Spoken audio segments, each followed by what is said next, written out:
Cendrillon, Cinderella. Il était une fois un gentil monsieur qui avait une charmante fille, douce, belle, et très obéissante. Malheureusement, sa femme, la mère de sa petite fille, était morte, et il avait donc décidé de se remarier. Il choisit une femme très jolie, veuve, qui avait déjà 2 filles. Comme cela, ma fille aura une nouvelle maman, et 2 sœurs en plus. Pensait-il.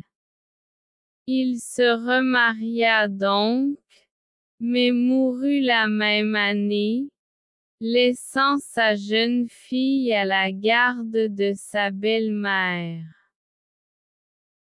Mais cette femme était très méchante avec elle.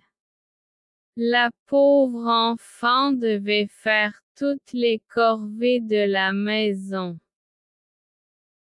C'était elle qui faisait les courses, qui allait au marché le matin et devait ramener toutes les provisions à la maison toute seule.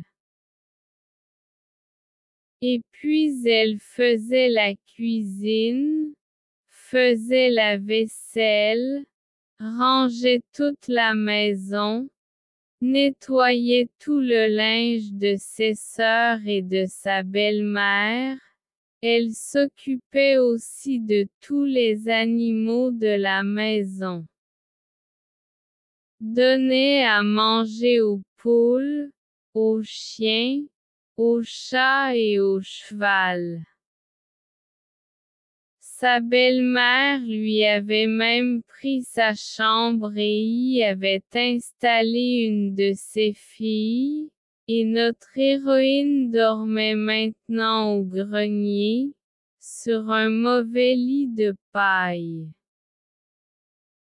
Sa belle-mère lui avait retiré ses jolis vêtements, lui avait donné à porter des habits de servante, et comme elle se tenait toujours près de la cheminée de la cuisine et que ses habits étaient salis de cendre, cette chipie de sœur la surnommait Cendrillon.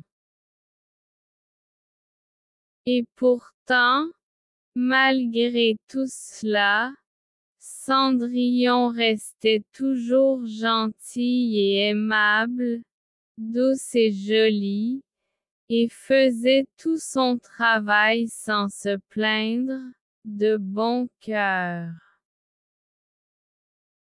Un jour, le roi annonça qu'il voulait marier son fils, le prince, et qu'il organisait un grand bal et invitait toutes les jeunes filles en âge d'être mariées.